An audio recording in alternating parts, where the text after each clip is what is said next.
योगी कथा प्रकरण 4 वैराग्यमूर्ती वासुदेवराव देवळे. वासुदेवराव देवळे माझे जिवलग मित्र. संसारात राहून वैराग्याचे जीवन जगले. आध्यात्मिक क्षेत्रात त्यांनी खूप प्रगती केली होती. ग्रह तारे पंचांग याचा गाढा अभ्यास त्यांचा होता. ते अचूक भविष्याचा वेध घेत होते. ते सहज बोलले तरी खरे व्हायचे. 1925 आषाढ गुरुपौर्णिमेला शिरपूर येथील सीताराम देवळे या ब्राह्मण कुटुंबात त्यांचा जन्म झाला. त्यांना 4 भाऊ आणि 5 बहिणी होत्या. वडिलांकडे थोडी शेती होती. वडिलोपार्जित मालमत्तेकडे त्यांनी लक्ष दिले नाही. त्यांच्या भावाकडे जमीन राहिली. वडिलोपार्जित घरात ते राहत असत.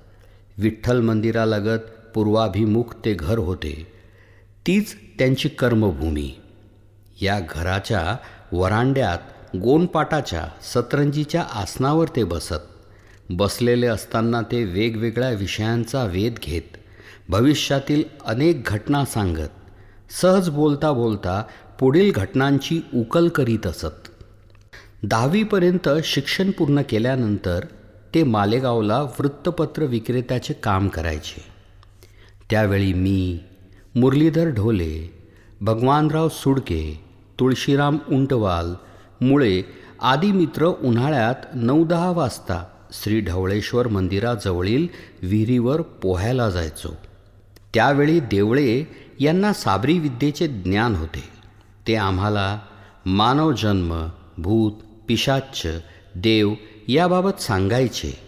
आम्ही मन लावून ऐकायचो. मनात कुतूहल असायचे. देव कसे असतील, खरोखर भूत आहे काय, असे प्रश्न मनात यायचे. आम्ही त्यांना विचारायचो. त्यांची समर्पक उत्तरे ते देत असत. आमच्यापैकी बऱ्याच जणांचे समाधान व्हायचे. पण आमचा मुळे आडनावाचा मित्र होता. तो नेहमी देव भूत यांचे विषय काढून त्यांची टिंगल करायचा. 4 चौघात त्याचं असं वागणं मला खटकत होतं. देवळे यांच्या अध्यात्म सामर्थ्यावर माझा विश्वास होता. एका पौर्णिमेला रात्री आम्ही सर्व मित्र श्री ढवळेश्वर मंदिराजवळ विहिरीकडे पोहण्यासाठी निघालो. त्यावेळी रस्त्याच्या दुतर्फा चिंच, कडुनिंब यांची उंच वाढलेली झाडे होती. त्यामधून चंद्रप्रकाश येत होता. टपोर चांदणं पडलं होतं. आम्ही मित्र बोलत बोलत जात असताना पुन्हा मुळेने विषय काढला. भूत कुछ नहीं है, सब वहम है. तो देवळेवर टीका करीत होता. मला ते सहन झाले नाही. मी देवळेंना सांगितले की आज याला काहीतरी दाखव. हा साक्षात्कार याला दिसला पाहिजे. देवळेंनी आम्हाला सांगितले की ते लघवी करून येतात. देवळे तेथून निघून गेले. आम्ही रस्त्याने जात होतो तितक्यात मुळे किंचाळला. गाबने, माँ की कसम भूत है. त्यावर मी म्हणालो, भूत बीत कुछ नहीं है, माँ की कसम भूत है. त्याला भूत दिसत होते. चिंचेच्या एका झाडावर एक पाय तर दुसरा पाय दुसऱ्या झाडावर. यांच्या खालून रस्त्याने आम्हाला जायचे होते.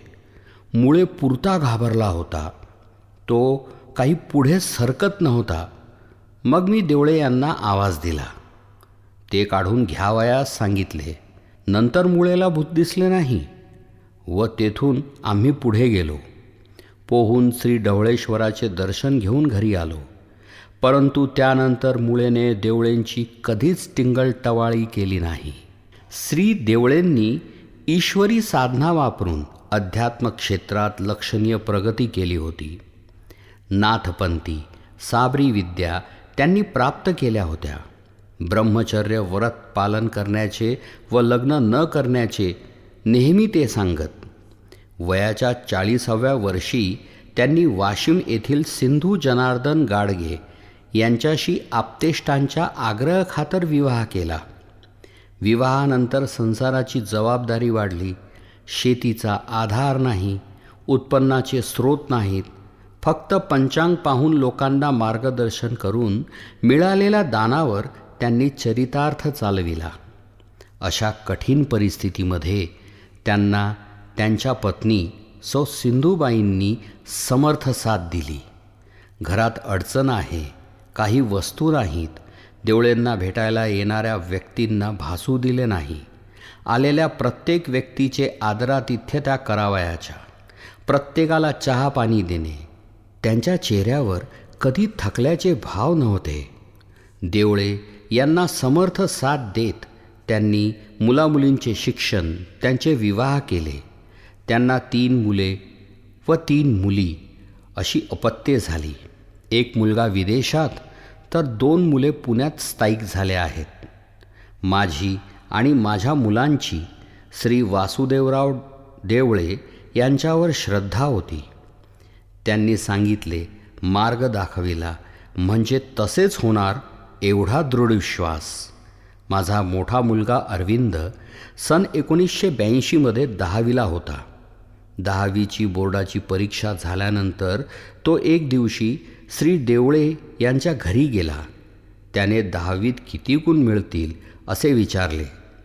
त्यावर श्री देवळे यांनी प्रत्येक विषयातील गुण सांगितले. एकूण 77.50% जास्त गुण मिळतील असे सांगितले. परीक्षेचा निकाल लागल्यानंतर पाहिले तर त्याला प्रत्येक विषयात श्री देवळे यांनी सांगितले इतकेच गुण मिळाले. तर एकूण 77.57% गुण मिळाले. त्यांचे भविष्य खरे ठरले. माझा दुसरा मुलगा श्यामला MPSC उत्तीर्ण झाल्यानंतर सेवेवर जाण्यासाठी आदेश आला.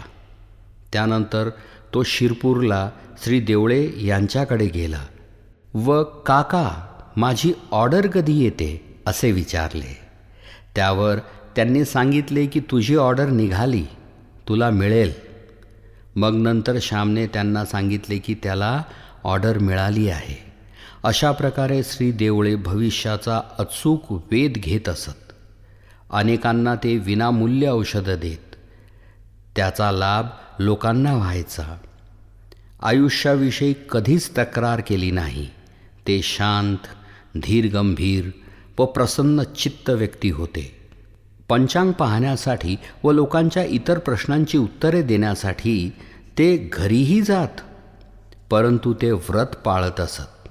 कधीही दुसऱ्याच्या घरचं पाणी, चहा वा इतर काहीच घेत नसत. दिवसभर घराबाहेर राहिले तरी ते त्यांच्या व्रतावर कायम राहत. त्यांचा ज्योतिषशास्त्राचा दांडगा अभ्यास होता. त्यामुळे सर्व समाजात त्यांना मानणारे लोक होते.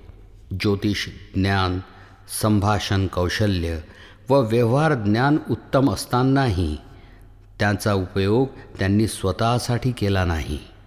मालेगाव तालुक्यातील ब्राह्मणवाडा येथे राजू राठी व मित्रमंडळी यांनी सन 1989मध्ये नवदुर्गा देवीची स्थापना करण्याचे ठरविले. त्यावेळी फक्त 3,000 रुपये वर्गणी झाली होती. या सर्वांनी श्री देवळे यांना सांगितले की फक्त 3 वर्षच ते देवीची स्थापना करणार आहेत.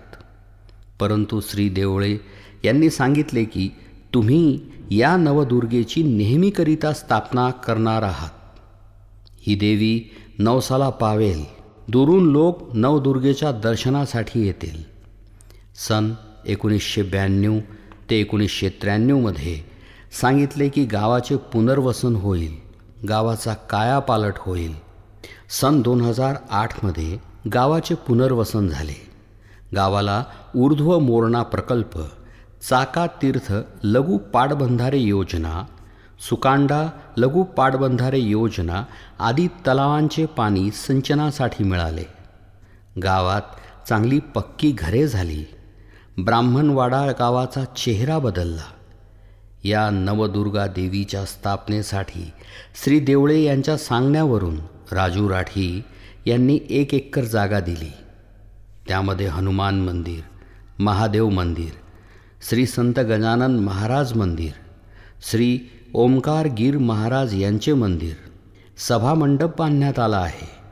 श्री देवळे यांच्या बोलण्याप्रमाणे घटना घडल्याचा अनुभव ब्राह्मणवाडा व परिसरातील लोकांना आला आहे.